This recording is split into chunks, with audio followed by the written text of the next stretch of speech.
दिल्ली के chief minister हैं, वो कहते हैं, वो सवाल उठा रहे हैं। उन्होंने कहा कि ये जो अंधाधुंध लोग आएंगे, बीजेपी उन्हें नागरिकता देगी, उससे थेफ्ट, रॉबरीज, रेप बढ़ जाएगा। दिल्ली के मुख्यमंत्री अपने भ्रष्टाचार के उजागर होने से अपना आपा खो बैठे हैं। आपके घर के पास मैं पूछना चाहता हूं देश के लोगों से, अगर आपके घर के पास पाकिस्तानी आके झुग्गी लगा के बैठ गए, आप पसंद करोगे? पता नहीं वो कौन लोग हैं, क्या हैं। सारी कानून व्यवस्था चरमरा जाएगी, चोरियां, डकैतियां, बलात्कार बढ़ेंगे हमारे देश के अंदर। उनको मालूम नहीं है कि ये सारे लोग आ चुके हैं, आज भारत में ही रह रहे हैं, और इतनी ही चिंता है तो वो क्यों बांग्लादेशी घुसपैठियों की बात नहीं करते हैं, रोहिंग्यास का विरोध क्यों नहीं करते हैं?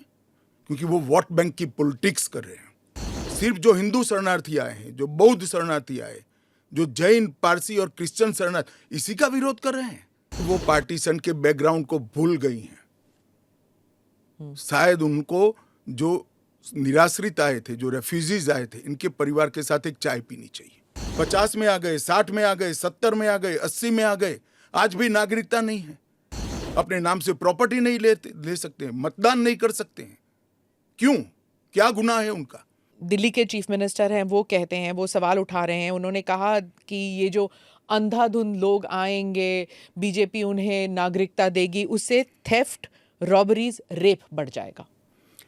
दिल्ली के मुख्यमंत्री अपने भ्रष्टाचार के उजागर होने से अपना आपा खो बैठे हैं। उनको मालूम नहीं है कि ये सारे लोग आ चुके हैं, आज भारत में ही रह रहे हैं। सिर्फ इनको अधिकार नहीं मिला है, वो अधिकार देने की बात है। 2014 तक जो आ गए, इनको नागरिकता देनी है। और इतनी ही चिंता है तो वो क्यों बांग्लादेशी घुसपैठियों की बात नहीं करते हैं, रोहिंग्यास का विरोध क्यों नहीं करते हैं? क्योंकि वो वोट बैंक की पॉलिटिक्स कर रहे हैं। दिल्ली के चुनाव उनके लिए लोहे के चने चबाने जैसे हैं, इसलिए वोट बैंक की पॉलिटिक्स कर रहे हैं। नौकरी का कहां सवाल है? वो ऑलरेडी यहां है। और बांग्लादेशी नौकरी का अधिकार नहीं मार रहे हैं क्या? रोहिंग्यास नहीं मार रहे हैं? इनके लिए तो आप कभी नहीं बोले भाई। सिर्फ जो हिंदू शरणार्थी आए हैं, जो बौद्ध शरणार्थी आए, जो जैन, पारसी और क्रिश्चियन शरणार्थी, इसी का विरोध कर रहे हैं। वो यही कह रहे हैं कि आप अपने नागरिकों को नौकरी नहीं दे पा रहे हैं और इनको आप स्मिता जी, वो पार्टीशन के बैकग्राउंड को भूल गई हैं। शायद उनको जो निराश्रित आए थे, जो रेफ्यूजीज आए थे, इनके परिवार के साथ एक चाय पीनी चाहिए। अरबों खरबों रुपए की संपत्ति छोड़कर रेफ्यूजी बनकर यहां आए थे, दिल्ली के बाजार में सब्जियों की दुकान लगाई थी। मोदी जी ने विभाजन की विभीषिका का दिन मनाकर उसको हिस्ट्री का हिस्सा बनाया है।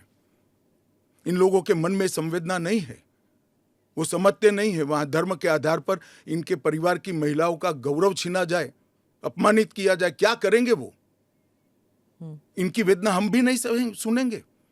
50 में आ गए, 60 में आ गए, 70 में आ गए, 80 में आ गए, आज भी नागरिकता नहीं है। बच्चों को अस्पताल में दाखला नहीं मिलता है, ढंग की नौकरी नहीं मिलती है, छुट भैया नौकरी करते हैं, अपने नाम से प्रॉपर्टी नहीं ले सकते हैं, मतदान नहीं कर सकते हैं। क्यों? क्या गुनाह है उनका? विभाजन का फैसला उन्होंने नहीं किया था, कांग्रेस पार्टी ने किया था। और उस वक्त सब ने कहा था कि जो आएंगे उसको हम नागरिकता देंगे। अब अपने वादे से मुकर जाना, मैं मानता हूं कि हमें तो कम से कम मंजूर नहीं है।